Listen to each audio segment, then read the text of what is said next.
Hello, my beautiful sponges. Still on location today for Leviticus 4.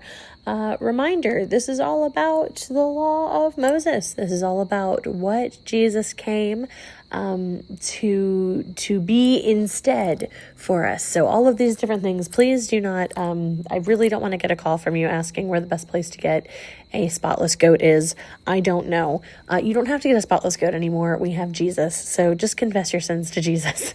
That's how we do this now. But all of that to be said, don't forget, send me your best joke. I'm doing one more sheep joke today to go with tonight's reading or today's reading, whatever the time of day it is you're listening's reading.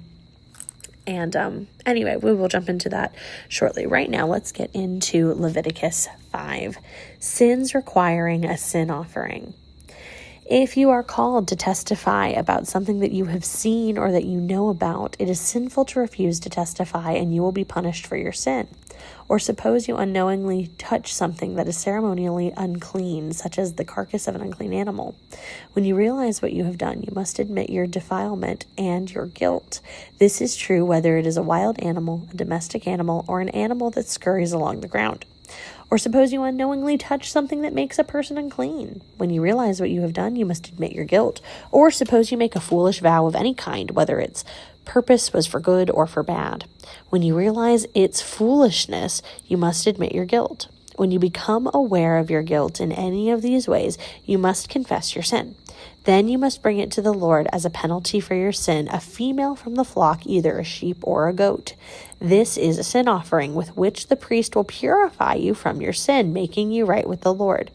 But if you cannot afford to bring a sheep, you may bring to the Lord 2 turtle doves or 2 young pigeons as a penalty for your sin. One of the birds will be for a sin offering and the other for a burnt offering. You must bring them to the priest, who will present the first bird as the sin offering. He will wring its neck, but without severing the head from the body. Then he will sprinkle some of the blood of the sin offering against the sides of the altar, and the rest of the blood will be drained out at the base of the altar. This is an offering for sin. The priest will then prepare the second bird as a burnt offering, following all the procedures that have been prescribed. Through this process, the priest will purify you from your sin, making you right with the Lord, and you will be forgiven. If you cannot afford to bring 2 turtle doves or 2 young pigeons, you may bring 2 quarts of choice flour for your sin offering. Since it is an offering for sin, you must not moisten it with olive oil or put any frankincense on it. Take the flour to the priest, who will scoop out a handful as a representative portion. He will burn it on the altar on top of the special gifts presented to the Lord. It is an offering for sin. Through this process, the priest will purify those who are guilty of any of these sins, making them right with the Lord, and then they will be forgiven. The rest of the flour will belong to the priest, just as with the grain offering. Now for some procedures for the guilt offering. Then the Lord said to Moses, if one of you commits a sin by unintentionally defiling the Lord's sacred property, you must bring a guilt offering to the Lord. The offering must be your own ram with no defects, or you may buy one of equal value with silver as measured by the weight of the sanctuary shekel. You must make restitution for the sacred property you have harmed by paying for the loss, plus an additional 20%. When you give the payment to the priest, he will purify you with the ram sacrificed as a guilt offering, making you right with the Lord, and you will be forgiven. Suppose you sin by violating one of the Lord's commands. Even if you are unaware of what you have done, you are guilty and will be punished for your sin.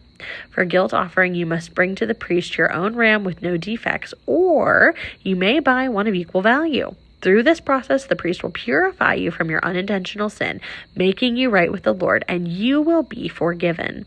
This is a guilt offering, for you have been guilty of an offense against the Lord. That wraps up Leviticus 5, your joke for today. I'm so glad you asked. I know this is really why you're here. What do you call it when a sheep jumps out at you? It's a lamb bush. Get it, a lamb bush?